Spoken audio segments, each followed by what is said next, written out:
잠깐! 신작 보고 가실래요? 안녕하세요, 마가렛입니다. 잠깐 신작 보고 가실래요? 제 3회차가 시작되었습니다. 이 방송은 신작 애니메이션에 대한 정보와 감상, 의견을 모아서 아직 신작 정보를 모르는 모든 분들께 전달하기 위해서 만들어진 방송입니다. 청취자 여러분들의 의견과 방송에 대한 감상은 저희 방송의 큰 힘과 프로그램 개선에 대한 걸음이 되니 의견을 가지고 계시다면 마가렛데이지@gmail.com으로 보내주시면 감사하겠습니다. 오늘은 본론으로 들어가기 전에 전해드려야 할 소식이 두 가지가 있어요. 먼저 첫 번째로 잠깐 신작 보고 가실래요? 2화가 카도카와 쪽의 저작권 문제로 영상이 정지당해버렸어요. 그래서 업로드가 많이 늦어졌는데요. 이 점 사과의 말씀 드립니다. 죄송합니다. 두 번째로는 함께 같이 진행했던 데이지 양이 사정상 녹음에 참여하지 못하게 되어서 당분간은 저 혼자 진행을 하게 되었어요. 그리고 혼자 진행하기 때문에 한 작품씩만 소개하는 걸로 변경이 되었는데요. 대신 업로드 빈도가 3주 1회에서 2주 1회로 바뀌었습니다. 혼자서도 잘해요가 되어버렸는데 앞으로도 더 좋은 모습 보여드리기 위해 노력하겠습니다. 다시 한번 잘 부탁드릴게요.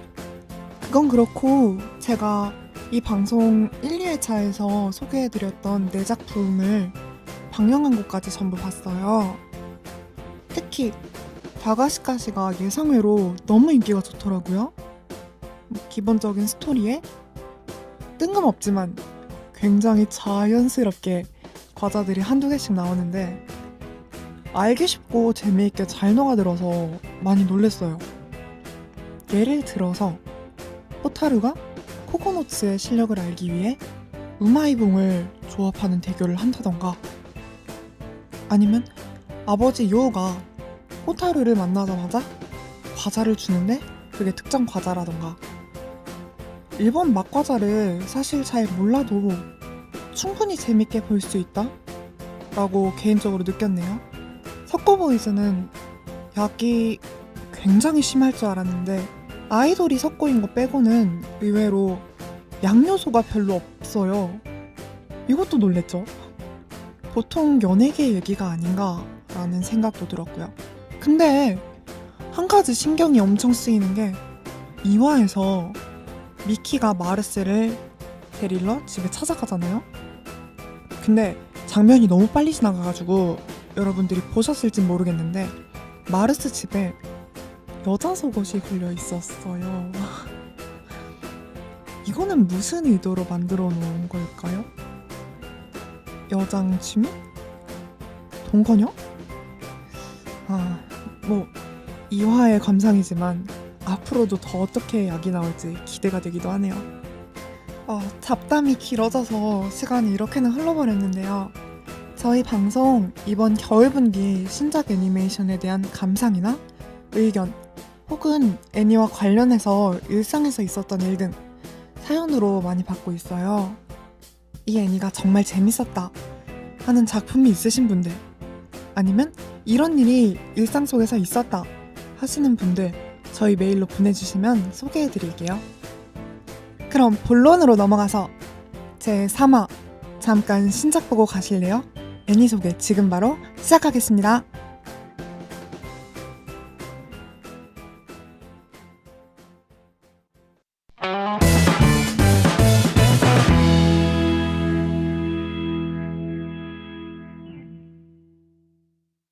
이번 소개해드릴 작품은 소녀들은 황야를 향한다 입니다.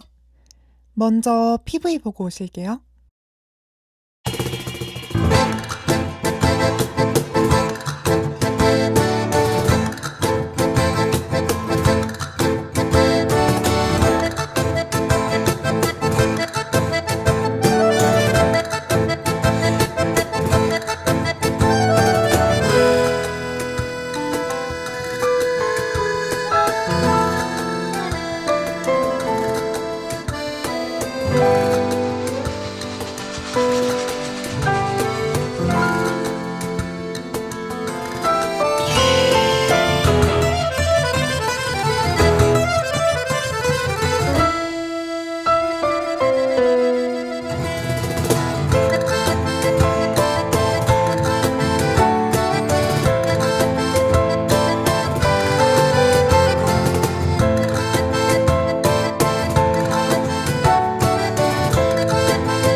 世界は荒野よ。純粋なだけでは食い物にされる。ただ好きなだけでやっても生き残れない。野望を胸に燃やす者のみがこの過酷な荒野で夢に挑むことができる。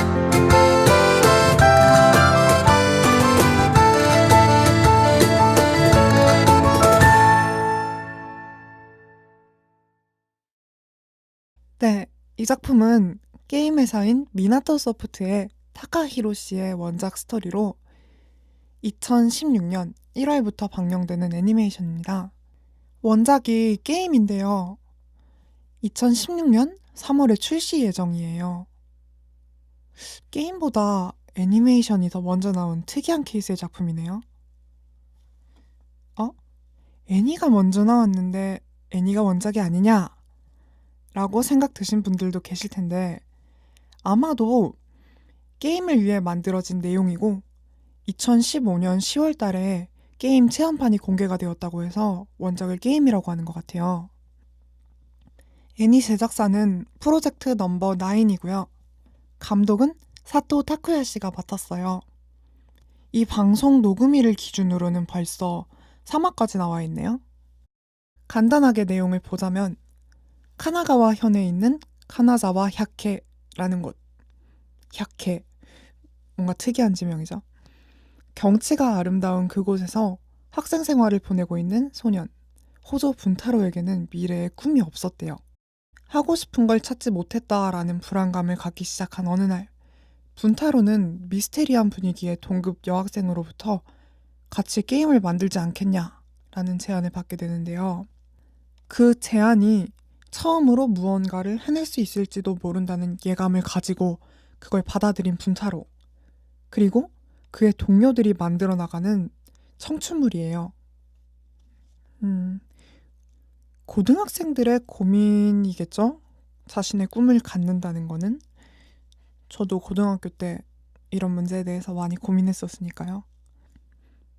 저는 연극, 성우, 방송? 이쪽 엔터테인먼트라 그러죠? 그런 게 많이 꿈이었는데 지금은 그거를 이루고 있어요. 근데 그때 당시에는 이게 막막했었죠. 어떻게 해야 되나? 뭐 개인적인 얘기로 잠깐 빠졌었는데 다시 본론으로 넘어가서 게임을 만든다는 주제가 나왔잖아요. 이게 재작년 정도인가? 부터 꽤나 유행하던 주제더라고요. 그와 동시에 만화나 애니메이션을 만든다는 것도 꽤나 유행했었어요. 청춘물이나 동아리, 서클 그런 데에서 많이 나왔는데 만화를 만든다는 거는 조금 수위가 높은 작품도 하나 있었긴 했죠. 그 어시스트 뭐 그런 거. 네, 이어서 바로 캐릭터 소개로 넘어가도록 할게요. 첫 번째 인물, 이 작품의 주인공인 호조 분타로예요. 활발하고 사람들과 잘 어울리는 성격이라네요. 학교 생활을 보내면서 동시에 여러 가지 아르바이트도 하면서 연극부 친구를 돕기 위해 연극부의 각본을 쓰고 있어요. 그렇지만 자신의 꿈이라는 걸 찾지 못해서 불안감을 느끼고 있대요. 근데 각본을 쓰는 능력 덕에 게임 제작에서 스토리 작가를 맡게 되어요. 성우는 야마스타 세이치로 씨가 맡았고요. 도검남무에서 야겐 토시로와 아이젠 쿠니토시, 배틀 스피리츠 버닝 소울에서 레카 유키무라 등이 대표작이에요. 그 외에는 거의 다 단역이었는데요. 이번 작품에서 드디어 주인공을 맡게 되었네요. 저도 3화까지 지금 보긴 했는데 개인적으로는 연기가 괜찮더라고요. 사회에서 정말 아르바이트를 많이 한 것 같은 느낌? 라면집 알바라던가? 그런 게 실제랑 완전히 비슷했어요. 네, 이어서 두 번째 인물로 넘어갈게요. 쿠로다 사유키. 사람을 가까이 하지 않고 영리한 미모를 가지고 있어요. 검은색 계열의 옷을 좋아해서 그런지 사복도 검정색으로만 입는다네요. 나랑 비슷하네. 저는 영리해 보이진 않고 좀 사람들이 화나 보인다고 하죠. 얘기가 왜 나왔지? 네, 미스테리한 분위기를 뿜지만 어릴 적부터 가족들의 영향으로 자주 게임을 하고 현재도 게임, 만화, 애니 등을 좋아한대요. 스토리상으로 오빠가 게임 제작사 세가와 연결해주는 그런 역할을 해요. 계산적인 기획자로서 잘 팔릴 것 같은 요소가 기반이 된 게임을 제안한대요. 아마 3화까지 봤는데 이게 백합물 게임을 만드는 느낌? 미소녀 게임이라고 하긴 했지만 백합물인 것 같더라고요. 뒤에 가서 더 자세하게 설명해 드릴게요. 그거는. 성우는 치스가 하루카 씨가 맡았고요. 대표작으로 아이돌 마스터 신데렐라 걸즈에서 마츠나 료, 학전도시 에스터리스크에서 실비아 류네하임, 시로바코에서 사카키 시즈카 등을 맡았었어요. 그 외에도 가수 활동도 활발하게 하고 있대요. 다음, 세 번째 인물로 넘어갈게요. 카이 아토무. 분타로의 절친으로 낯을 많이 가리지만 금방 친해진대요. 분타로처럼 미래에 대한 불안을 가지고 있어요. 분타로가 하는 일이 재밌어 보여서 본인도 열정적으로 일을 하고 싶다고 생각을 하는데요. 예전에는 도움을 주는 여자친구가 생겼지만 상냥한 것만으로는 부족하다라고 들어버린 불쌍한 인물이네요. 눈에서 뭐가 자꾸 나오지? 그리고 현재도 그게 트라우마래요. 성우는 토요나가 토시유키 씨고요. 듀라라라에서 류가민의 미카도 역, 너와 나에서 마츠오카 슌 역, 오빠 따윈 전혀 좋아하지 않는다고 에서 타카나시 힐스케 역을 맡았었습니다. 이 성우 굉장히 목소리가 매력적이에요. 개인적으로는 뭐랄까 여자애 같은 느낌? 확실히 딱 들으면 여자의 목소리는 아닌데 여자애 같은 느낌? 그런 목소리 너무 좋아요. 네, 이어서 다음 인물은 코바와카와 유카입니다. 분타로와 아토무의 어릴 적부터 친구예요. 어렸을 때부터 연기자가 되고 싶다는 꿈을 가지고 있었지만 부모님과 친구들에게 평범하게 살아라 라고 들어왔다고 해요. 유명해져서 자신의 재능을 부정한 사람들에게 후회하게 해주겠다는 의지를 가지고 있네요. 현재는 주위로부터 호평을 받고 있는 연극부의 유망주. 자신의 편이 되어주었던 분타르와 아토무에게는 항상 신세를 지고 있대요. 성우는 하나사와 카나 씨가 맡았고요. 하나카나. 바케모노 가타리에서 생고쿠 나데코, 내 여동생이 이렇게 귀여울 리 없어 에서 크로네코, 니세코이에서 오노데라 코사키 역을 맡았었어요. 연기자를 노린다라는 캐릭터 자체가 하나사와 카나랑 잘 맞네요. 왜 하나사와 카나 씨는 아역 출신이잖아요. 아역 출신에 성우로 전직을 했는데 지금까지 잘 되어오는 그런 케이스. 제가 개인적으로 매우 좋아하는 성우 제1순위입니다. 스기타보다 더 좋은 것 같아, 하나카와나가.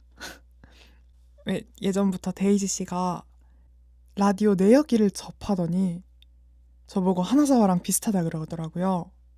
변태 속성이. 하나사와가 타케타츠 아야나 허벅지나 팔 만지면서 여자애들 그런 허벅지나 뭐 그런 데는 정말 최고라고 뭐 그렇게 말한 적이 있는데 저도 데이지 씨의 허벅지 막 만지면서 허허거리고 그런 적이 있었어요. 말랑말랑한 게 좋으니까 점점 아저씨처럼 돼가는 것 같은데 뭐 그렇습니다. 다음 인물은 유키 우기스가 아니라 우기스. 이름 좀 특이하네요, 이거. 어릴 적부터 그림 그리는 걸 좋아해서 일러스트 사이트, 뭐 픽일부 같은 뭐 그런 곳에 그림을 많이 투고하고 있지만 비평받는 거를 무서워하는 아이래요. 보통은 사람들의 말을 많이 듣지만 겁이 많아서 그런지 의지가 없는 거니? 라고 들을 때도 있다고 해요. 다만 그림에 관해서는 꽤나 완고한 편이라네요.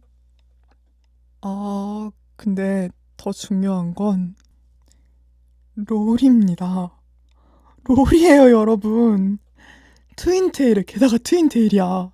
트윈테일 롤이. 근데 데레데레. 그니까 부끄러움 타는 속성까지 있어. 3일체 아닙니까 이거.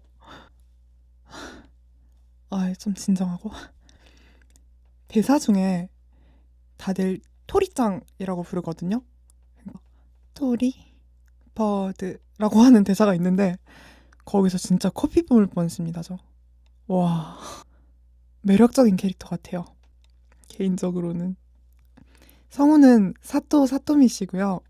대표작으로 암살교실에서 칸사키 유키코, 내 여동생이 이렇게 귀여울 리가 없어에서 타무라 마나미, 주문은 토끼입니까? 에서 우지마 츠치야, 골든타임에서 나나 선배 역을 맡았었어요. 실은 대표작을 3개 정도만 적으려고 했는데 나나 선배는 굉장히 의외라서 한번 적어봤네요. 좀 상상이 안 가는데 어떻게 이런 귀여운 목소리에서 나나 선배 같은 목소리가 나오는 거지? 근데 실은 착한 선배죠, 나나 선배도. 저희 연극부에도 한 명 있긴 했었어요. 좀 무서워 보이는데 실은 엄청 좋은 선배야. 츤데레 같기도 하고. 다음 마지막 인물이에요. 안도 테루아. 중증 오타쿠에 시원시원하고 거침없이 말을 한대요. 이 중증 오타쿠라는 거는 BL물을 많이 좋아하는, 흔히들 부녀자라 그러죠. 부조시. 그런 성향을 가지고 있네요. 예전부터 컴퓨터를 자주 만져서 기계 만지는 걸 잘한대요. 또한 좋은 작품은 구입해서 지지를 해줘야 한다는 주의를 가지고 있어요. 하지만 작품을 많이 사서 빈털터리가 되기 때문에 도쿄에 있는 메이드 카페에서 몰래 아르바이트를 하고 있어요. 성격상으로는 사유키를 대하기 어려워하는데 사유키도 역시 테루아를 대하기 어려워한다고 하네요. 근데 아까 잘 팔릴 것 같은 게임이라는 게 있었잖아요. 그게 백합물이라고 설명을 드렸는데 그게 왜 그러냐면 테루아가 먼저 사유키에게 BL 게임을 만들자는 의견을 냈어요.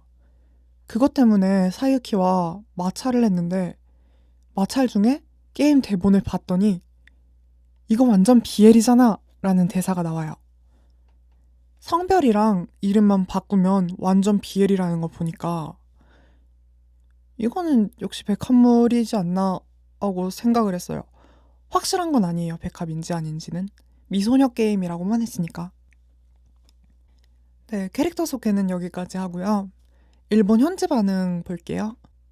현지 반응은 2화에서 멤버가 전부 모여버릴 줄은 생각도 못했다.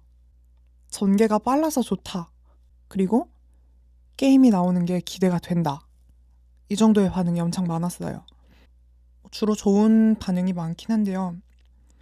개인적인 의견을 들려드리자면 사실 저는 아무것도 모르는 상태에서 하나사와 카나가 나온다고 해서 무심코 선택해버렸지만 보니까 꽤나 괜찮은 작품이에요. 전개는 빠른데 전혀 성급함이 없는 느낌? 캐릭터마다 개성도 넘치고요. 이걸 보고 나도 이런 청춘을 보냈으면 좋겠는데 라는 걸 뼈저리게 느꼈달까요? 사실 한국인들이 봤을 때는 일본 고등학교에서 정말 애니에서 나오는 것처럼 저러는 거야? 뭐 이런 의문이 들 텐데 일본 학생들한테 경험담을 들어보면 거의 일치한데요. 하렘 같은 건 존재하지 않지만 이게 중요 포인트야. 하렘 따위는 존재하지 않는 거야. 이 작품은 하렘은 아니지만 하렘 요소 뭐 이런 게 빠져도 확실히 한국 고등학교보다는 재밌다고 생각하니까요. 매일 공부하고 야자하고 하는 것보다는 하고 싶은 동아리 활동하면서 학교 생활 보내는 거 얼마나 보람차요 이게. 부활동을 통해서 무언가 잘하는 게 생길 거고 추억도 많이 남고 연애할 시간도 많아지고 그만큼 동정도 빨리 졸업할 잠깐만. 이건 좀 위험한 발언인가? 데이지가 옆에 없으니까 절제가 전혀 안 돼요, 이게. 뭐, 조금 다른 쪽으로 새버린 것 같지만, 어쨌든, 원래 주제로 돌아가서, 게임 발매 이전에 애니를 내버리는 건 거의 없던 케이스예요. 솔직히, 인지도가 없는 상태에서 애니를 출시하고, 그게 어찌되었든 바로 게임도 출시하겠다. 라고 하는 건 솔직히 도박이 아닌가. 라고 생각했었는데, 생각을 깨버리고 잘 팔릴 것 같아요. 아까도 언급했다시피 일본 커뮤니티 사이트에서도 꽤나 좋은 반응을 보이고 있고요. 개인적으로는 풋풋함이 잘 느껴지는 청춘물. 참 괜찮은 작품이라고 생각하니까 청취자 여러분들도 한번 보시는 걸 추천드릴게요. 그렇다면 애니 소개는 이쯤에서 마치도록 하겠습니다.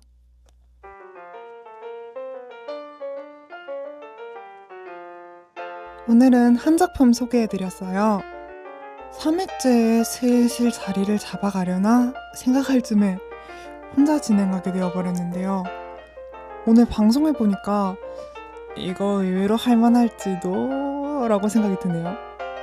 항상 연습할 때나 녹음할 땐 페어를 맞춰주는 연습이 힘들긴 했는데 오로지 혼자서만 연습하니까 그 점은 굉장히 편하기는 해요.